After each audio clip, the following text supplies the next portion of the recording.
E eu fico feliz de receber mais uma vez aqui no estúdio do nosso Balanço Geral a dona Deise Rosa. Tudo bem? Tudo bem. A mãozinha dela tá gelada. quente, gente. A minha tá uma pedra de gelo. Olha aqui. Você pega aqui, ela vai ficando marcada, Deise. Esse povo só judia da gente com esse ar-condicionado estourando no 17 aqui. Seja bem-vinda, você tá bem? Obrigada, tudo bem. Sempre tudo elegante, bem. né? Você Obrigada, é muito fina, Deise. Muito obrigada. Viu? O que é luto? Se nós tivéssemos que definir luto, o que é?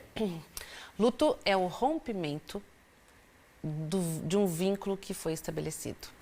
Tudo que eu tenho um vínculo e ocorre um rompimento, nós denominamos isso de luto. Pode ser uma coisa simples, por exemplo, esse copo que eu ganhei, que eu gosto dele, enfim, ele quebra e eu sinto por isso. Então, esse sentir é um vínculo que eu tinha com este objeto, com o animal, com pessoas. Quanto maior o meu vínculo, automaticamente, quando a gente fala de vínculo, nós estamos falando também de afetos, de amor, de carinho. Quanto maior eu tenho esse vínculo, maior será a dor quando este vínculo for quebrado. Nós preparamos uma reportagem, inclusive, fiquei sabendo que a senhorita está fazendo parte dessa reportagem para falar sobre luto. Os benefícios de poder contar com um animal de estimação no período aí de luto são diversos. Entre eles, a possibilidade também de reduzir a depressão, os sentimentos negativos, né, por meio de um amor que é incondicional. Você sabia que com um bichinho ao seu lado você vai sentir menos estresse, fadiga, solidão, tristeza? Nós preparamos, como eu disse, uma reportagem, inclusive entrevistamos a Deise para falar sobre esse assunto, a importância de ter ali, junto de você, uma estrutura que lhe permita sentir, de alguma maneira, menos dor. Vamos ver. De acordo com o levantamento da Pesquisa Nacional de Saúde feito pelo IBGE, 44,3% dos lares brasileiros têm a presença de ao menos um cachorro. Em alguns casos, até mais, como na casa da Vitória. Ela é advogada, apaixonada por cães, luta pela causa animal e já resgatou mais de 300 animais das ruas por abandono ou maus tratos. Alguns ficam com ela, outros passam para a adoção responsável. Assim, ela já fez parte de vários finais felizes para eles. Mas, entre esses cãezinhos, estava o Thor, que infelizmente faleceu devido a uma doença no ano passado. E desde então, tem sido difícil passar pelo luto. O Thor era o meu xodó, minha companhia, assim. Então, quando ele partiu, assim, ele levou um pedaço de mim mesmo. Então, foi muita terapia e eu continuava ainda sendo forte por causa delas. Mas eu me afundei, assim, numa tristeza de uns 6 meses, assim, que foi... Nossa, foi avassalador, assim. A Vitória optou pela cremação de seu animalzinho para que ele pudesse, de alguma forma, voltar para casa com ela e assim achar um pouco de conforto. Além disso, ele ficou eternizado não só na memória, mas também na tatuagem que ela fez em homenagem ao Thor. Foi uma forma que eu encontrei de tentar amenizar um pouco a minha dor. Então eu tenho o altarzinho dele ali, onde estão as cinzas. A gente fez o molde da patinha, cortou o cabelinho. Mas ele tá aqui, tá um pedacinho dele aqui. E não só aqui dentro de casa, mas dentro de mim também, dentro do meu coração, para sempre, e tatuado na minha pele também, sempre, sem dúvida alguma, eu vou carregar ele para sempre. As fases do luto animal vão desde a negação até o estágio da raiva, ou seja, a revolta pela partida do pet ou da depressão. E, por fim, a aceitação. É preciso viver o luto. Geralmente, um processo que dura de 3 meses a 1 ano, podendo se estender por mais tempo. Se uma pessoa tinha muito amor por algum animal e este animal fizer falta, vai ter a dor. E ela é natural. Com o tempo a gente vai se adaptando a essa ausência que é presente na casa. Mas inicialmente rasga o peito. E o que a gente precisa? Aceitá-la. E entender que ela faz parte da nossa existência. Ainda segundo a psicóloga, a sociedade precisa entender e aceitar o luto pelos animais. A dor do outro dói no outro, então não cabe a mim julgá-la se ela é certa, se ela é errada. E sim, os animais de estimação fazem muita falta dentro dos seus lares. No caso da Vitória, ela consegue superar a cada dia o luto pela perda do Thor. mas ainda conta com um apoio todo especial. Tem a Madalena, que também é um resgate. A Madá tá comigo já faz um bom tempo. Ela venceu a cinomose. Eu resgatei ela com 6 bebês. Doei todos e ela ficou. E aí tem a Tuca também. A Tuca foi espancada na época, né? E aí acabei resgatando ela e depois adotando. E aí tem a Shiva e o Charlie, que são a mãe deles, a tutora deles está lá na Austrália. Então eles estão passando uma temporada aqui comigo, mas já são meus também. E tem uma recente aqui. Daí tem a Maui. A Maui chegou ontem. A Maui chegou ontem e vai ficar o fim de semana aí. E quando falamos em luto, não podemos esquecer o quanto os animais domésticos auxiliam a enfrentar a perda de um ente querido. Entre os benefícios de poder contar com um animal de estimação no período do luto estão a possibilidade de reduzir a depressão e os sentimentos negativos por meio de um amor incondicional. Olha, não é à toa que dizem que o cãozinho é o melhor amigo do homem. Nesse caso aqui, a Madonna foi fundamental para Ana, quando ela passou um momento muito difícil na vida. Eu perdi minha mãe em 2020. Começo de pandemia, ainda a pandemia não tinha chegado aqui no Brasil. Minha mãe ficou 8 dias na UTI devido a um AVC hemorrágico, né? Ela veio a falecer. Então, o luto nunca é fácil, eu acho que o luto ele perdura muito tempo, eu acho que nunca acaba, a gente só ressignifica o luto. Então, eu acho que perder uma figura materna, assim, eu fiquei sem chão, fiquei sem norte, eu tava entrando, acho que em depressão, para ser sincero, tava muito mal. Daí, em junho, a gente tava indo comprar um bolo para minha madrinha, que eu falo que é a minha segunda mãe do coração, que era aniversário dela. Um dia chuvoso, muito frio. A gente, não sei como, essa coisinha aqui, ela passou na frente do carro e a gente passou em cima dela, literalmente, em cima das patinhas. A gente resgatou ela, levou no veterinário, eu pensei, não quero mais problema, eu vou cuidar e vou doar, né? Só que ela foi ficando, ela foi... Eu sempre falo que ela foi um furacão na minha vida, porque ela veio e ressignificou tudo. Porque ela que foi me tirando da cama, ela que me tirava todos os dias para ir caminhar com ela que fazia eu levantar e viver a vida, né? Então, eu falo que eu doei pra mim, né? Outra pessoa apareceu querendo ela, eu falei que eu não queria, que agora era a minha. De fato, não dá para negar que a relação entre humanos e esses seres de 4 patas é baseada em um amor genuíno e uma conexão sem igual. São verdadeiros companheiros em todas as fases da vida, seja nos momentos felizes, vibrando junto, ou na tristeza, sendo o apoio e uma fonte constante de alegria. E o olhar deles, né? Parece que entendem tudo, né? O momento, o sentimento, a energia que você está vibrando naquela situação e conseguem transformar um momento muito difícil em algo relacionado ao sentimento mais sublime, que é o amor incondicional. Eu vou continuar falando sobre isso com a Deise ao vivo e você participando, você mandando a sua mensagem também, caso você tenha alguma dúvida sobre luto, sobre a importância dos animaizinhos, independentemente de qual processo você esteja enfrentando, mas que você possa participar comigo, mandando lá a sua mensagem para a Deise responder ao vivo aqui no nosso BG 991 37 2970. Deixa eu voltar aqui com a Deise, acompanhamos essa reportagem, Deise, cada história bonita que nos sensibiliza, não tenha dúvida, e que, de alguma maneira, serve de exemplo para pessoas que estão passando por esse mesmo processo. A despedida, né? A separação de alguém muito próximo, de alguém muito querido. Fica claro para nós, evidente, que os animais eles têm um papel fundamental. Porém, existe algum tipo de cuidado nessa relação, porque as projeções, de alguma maneira, podem acarretar situações difíceis. Exatamente. Às vezes a gente percebe assim, vamos encher aquela pessoa de animal para tentar suprir a falta daquele que não está mais. A gente pode ter sim um animal. O animal é realmente um grande aliado, ele faz diferença na vida das pessoas, né? Como foi feito na reportagem, me tira da cama, então tem toda uma vantagem disso. Mas a gente não pode esquecer também que o animal ele tem uma vida muito menor que a nossa. Né? Claro que a nossa não é uma coisa assim tão... Mas na lógica do negócio, a gente sabe que os animais... Então, o que acontece muitas vezes, como você falou, projeção, eu deposito tudo nesse animal, a minha vida, para que eu possa me reerguer, me ressignificar, então ela é super válida. Mas quando este animal morre, eu tiro debaixo do tapete aquele luto lá atrás que muitas vezes eu não consegui olhar.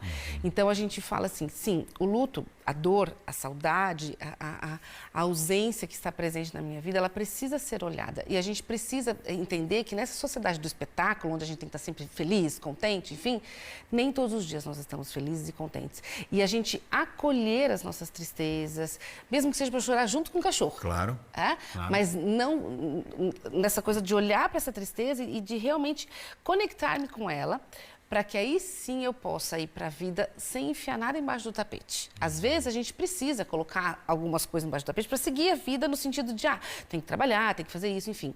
Mas que momentos eu me permito entrar em contato com a dor?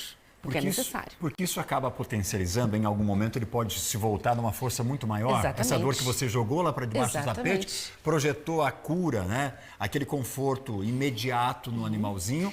Quando ela vem com a potência maior. Claro, porque ela vem de dois, né?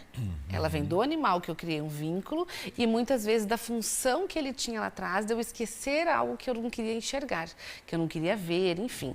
Mas, na verdade, a gente fala que no processo de luto não existe certo e errado, né? Aqueles que choram muito, aqueles que choram pouco, a gente só precisa entrar em contato. E aí, cada um respeitar o seu jeito. Eu quero ficar no silêncio, eu preciso falar, eu vou conversar com o animal, eu vou, né? Então, tanto faz a forma com que eu vou vivenciar a minha dor. O que pode causar um mal-estar, inclusive físico, né? Porque com o tempo eu vou engolindo, meu corpo não aguenta. E aí acabam aparecendo algumas doenças emocionais, doenças, né, que o corpo manifesta, enfim. Então, por isso que o olhar, como eu olho para esta dor que está dentro de mim, e a gente não precisa fingir que ela não existe. O animal, ele vem para complementar. E é claro, e uma coisa importante também, e quando o animal morre, né? A gente pode e deve fazer todos os rituais, a gente deve chorar, né? Eu até comentei na entrevista ali o quanto a sociedade não está pronta para isso. Você está chorando por causa de um animal, para com isso, era só um cachorrinho. Não, era o meu cachorrinho, então tá tudo bem eu me manifestar na minha tristeza, enfim. O único cuidado é, com crianças, não corra comprar outro cachorro para colocar no lugar daquele que morreu. Isso é ruim. Ela tem que vivenciar a dor da perda daquele que morreu. Nossa, você tocou num ponto importantíssimo agora, porque a gente tem relatos de pais que imediatamente após a morte de um animalzinho, independentemente se cachorro, se peixe, se gato, qualquer coisa, imediatamente substitui. Esse também não é o ideal. O que fazer nesses casos? Vamos fazer a criança entender que ela tem um sentimento de ausência ali, que ela está com dor, que ela pode chorar, que ela está mal por conta daquilo. E eu entendo que os pais querem, né? A gente não quer ver os nossos filhos sofrendo, então eu quero amenizar isso para que ele não sofra.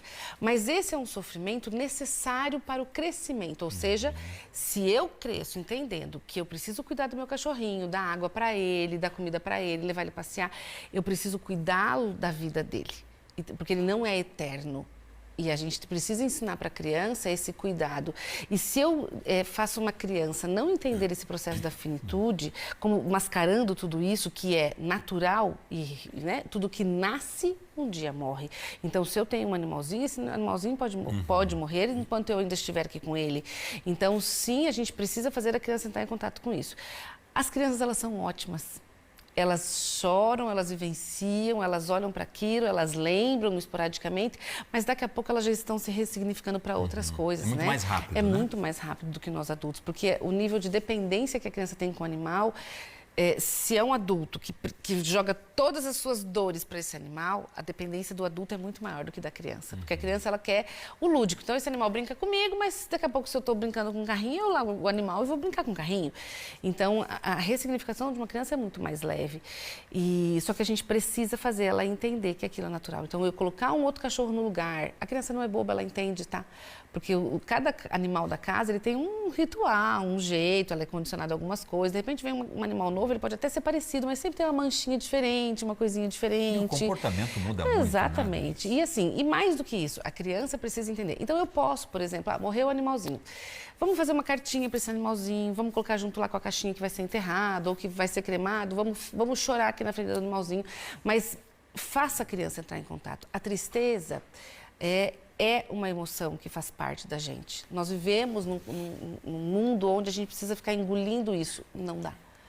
A tristeza está aí. Quando eu olho para ela, eu não mascaro ela. Então, eu olho, eu me coloco naquela dor, eu sofro aquilo, enfim, e aí depois eu vou estar buscando as outras emoções. Perfeito. Eu vou falar agora com o pessoal sobre a Ser Ali Calçados e depois eu quero tocar num ponto ainda, obviamente, sobre o luto, mas fazer uma viagem no tempo para explicar de que maneira, historicamente, o luto é encarado, né? Ou ele foi transformado, ele foi criado. Mas isso é para daqui a pouco. De volta à nossa conversa aqui com a Deise Rosa, psicóloga. Estamos falando sobre luto, mostramos uma reportagem bem completinha sobre isso. Já tem o recado, tem participação do telespectador, mas antes, Deise, o que eu quero falar contigo aqui é sobre a história do luto. Agora há pouco eu trouxe, pode tirar essa mensagem aí que eu vou ler daqui a pouquinho. Agora há pouco nós falamos sobre a homenagem aos agricultores. A história diz para nós que a agricultura, como a gente conhece hoje, existe há cerca de 10 mil anos. Nós sabemos que lá nos primórdios, gladiadores e tudo mais, matava-se por sobrevivência, era algo muito banal, muito comum. Hoje a gente está num momento onde a gente chora a perda de um animal de estimação, que ele foi trazido para o nosso convívio, né? Foi domesticado. Hoje a gente tem celebrações para se despedir desse animalzinho. Isso é encarado como um avanço? Isso é visto de que maneira dentro da psicologia? E o luto, esse sentimento que a gente tem hoje de entender que é uma perda, que é uma dor, ele foi se descobrindo ou ele foi se formatando? Vamos lá. A tanatologia é uma área da ciência que estuda a morte. E estuda a forma com que os homens olham para o contexto de morrer desde sempre. Sim. E em cada cultura, porque cada cultura traz uma característica diferente de olhar para a finitude. Quando a gente fala desse processo de evolução, eu já vou te dizer que, assim, apesar de a gente estar vendo comportamentos completamente diferentes, historicamente falando, a área do luto, da morte, é, de todas as áreas do mundo, a que menos teve evolução cultural. Se você for pensar em tecnologia, quando nós éramos adolescentes, era uma coisa assim, distante. E hoje a gente tem, em questão de minutos, a gente está no Japão, nos Estados Unidos, em qualquer lugar. Exatamente. Então, isso houve avanços muito rápidos, né, em tecnologia e várias outras coisas. Quando a gente fala do processo do enlutar-se, até mesmo dos rituais de despedida, situações de velórios, do próprio sepultamento, tudo de modo geral, ainda é muito lento e muito clássico. Nós estamos agora tendo pequenos passos onde as pessoas estão começando a falar sobre isso. A pandemia, ela foi uma reviravolta na questão do morrer. Então, até a pandemia, eu diria assim, a gente separa quase que estudos até a pandemia e estudos pós-pandemia. Porque nem se tinha tantos estudos sobre o assunto, não se falava, era uma coisa que não era muito permitido, né? Para você ter uma ideia, eu trabalho com isso já faz mais de 20 anos, mas na minha graduação a gente não teve nada sobre esse assunto. Eu aprendi porque eu falo que a morte caiu no meu colo e eu tive que ir atrás e estudar. Mas, de um modo geral, então, são estudos muito novos. Ainda a gente tem muita coisa errada sobre os estudos na mídia, de um modo geral, porque ainda estamos em passo de formiguinha, porque as pessoas têm dificuldade de falar sobre isso. Eu faço um trabalho, eu trago para as pessoas algumas coisas, até disso, quanto custa morrer hoje, quanto, né, quanto que é tudo esse processo. E eu chego a encontrar pessoas na rua e falo assim, não gosto nem de te ver. Porque você já me lembra que eu vou morrer. Né? Você me lembra da única certeza que eu tenho. Você me lembra a única certeza que eu tenho e eu falo assim, então eu estou te lembrando que você precisa viver, porque a gente só morre um dia na vida, mas todos os outros a gente vive. E a gente esquece, às vezes, de viver, né? Então, quando se fala nessa mudança comportamental das pessoas, enfim, depende muito de cada cultura. Então, a gente vê passos de formiga em cada cultura. Eu vejo muitos avanços, sim, né? Perto, quando as pessoas podem falar, sim, eu estou triste, veja, onde apareceu uma moça falando na televisão, eu fico triste porque eu perdi um cachorro. Isso é uma coisa que, há um tempo atrás, isso seria, nossa, não acredito que você está achando por causa disso. Então, a gente ainda tem, ainda o luto, alguns tipos de lutos não são reconhecidos socialmente, como o luto de um animal, onde as pessoas acabam diminuindo a dor do outro. Mas não é nem só para luto, sabe? Eu vejo que para perdas de um modo geral, a gente vive, quando você fala assim, de evolução da sociedade, a sociedade só vai evoluir mesmo no dia que ela entender que a dor do outro é do outro. E não cabe a mim dizer se está pequena ou se está grande, se é certo ou se é errado, enfim. Né? Então, eu acho que as pessoas estão num processo de evolução, de entender um pouco mais a dor do outro, mas ainda falta muito. Tem um chão pela frente. Tem. Grande, longo. Deixa eu ir para as mensagens, então. Participação da Nilce. Valdinei Deise, há 4 anos a minha mãe faleceu, meus irmãos todos logo se conformaram. Eu até agora sofro, choro todos os dias, acho que já não tenho mais lágrimas. O que faço para parar de sofrer? Deixa eu só dar sequência a mais 2 mensagens que nós recebemos e aí a gente já fala sobre essa da Nilce. A Lili diz o seguinte: no dia 17 de janeiro perdi minha pincher, que vivia há 15 anos comigo. Sofri muito dentro de 21 dias, emagreci 5 quilos, pensei que ia morrer junto com a minha cachorrinha. Sofro e choro até hoje. E para finalizar, a Josi. Valdinei, eu perdi o meu filho de forma muito dolorida e não parava de chorar. Um dia escutei gritinhos e pedi ao meu marido procura. E eram 2 bebês de gatos lindos demais. Já me aliviou a dor. Corri aí comprar, chuquinha, vê-los, mamar, cuidar deles, me aliviou toda a dor. Hoje são os meus amores, estou melhor, aprendi a lutar com a morte e com a vida. Nós temos algumas mensagens com alguns cenários, mas eu acho que dentro disso aqui a gente pode ter um paralelo entre aquelas pessoas que têm uma facilidade muito maior de lidar com a dor da perda, do luto, e as pessoas que não conseguem ressignificar tão rápido assim, Deise. Exatamente. Isso é característica. E o animal normal? é uma coisa que ajuda esse processo. Então, quando a primeira pessoa coloca, como eu passo para parar de sofrer? Parar de sofrer talvez nunca vai. Porque assim, uma coisa que a gente precisa não busque isso. Talvez eu preciso parar de chorar para conseguir conviver na sociedade que a gente vive e que muitas vezes se incomoda de ver o outro chorando o tempo inteiro e as pessoas às vezes acabam se afastando, então eu posso trazer prejuízos para mim, no meu trabalho, coisa parecida. E aí, nesta hora, o animal ele pode te auxiliar nesse processo. Uma coisa que eu sempre falo, se existe amor, você terá uma ausência presente enquanto você existir. Só que a gente não pode esquecer dos outros amores que ainda estão vivos. E quando a gente entende que na vida a gente tem diversos amores, não um só, a gente tem diversos, o que mantém vivo? Os amores que a gente tem. E esses amores, eles podem ser desde uma vizinha que me trata bem, do porteiro que me recolhe. Nós temos pessoas que nos trazem um bem-estar. E o que a gente precisa lembrar, essas pessoas talvez um dia também não estarão mais aqui. E aí eu vou sofrer por um, e por 2, e por 3. Então, eu posso carregar o meu sofrimento, sim, ele faz parte de mim, eu vou carregar por onde eu for. Mas eu também preciso lembrar que para ter dias e dias, tá? Hoje eu vou ter esse momento, vou lá chorar com o meu chuveiro, com o meu travesseiro, enfim, se eu tiver alguém para dividir, melhor ainda. Mas os outros dias eu preciso amar. Quem? As outras pessoas que estão ao meu redor. E isso nos mantém vivos. Eu posso amar os animais, as pessoas, os colegas, todo mundo. E eu acho que isso que é o grande segredo da vida, Você está aqui, por exemplo, nesse momento falando comigo, e eu tenho certeza que você tem amores na sua vida. Você não está nesse momento pensando nos seus amores. Você está aqui pensando na nossa reportagem. Isso não significa que você não os ama. E é exatamente sobre isso. Quando eu consigo viver, ter momentos agradáveis, não significa que eu esqueci aquela pessoa que morreu. Eu só preciso lembrar que eu posso ter várias situações da minha vida, boas e não tão boas assim, mas continuar é fundamental, por mim e pelos outros. Porque esse é o prazer de viver. Exatamente. Beijo. Obrigado, Obrigada. Deise Rosa, batendo um papo com a gente sobre luto. Que você acolha a sua dor, principalmente. Não esqueça, existem outros amores, a começar pelo próprio.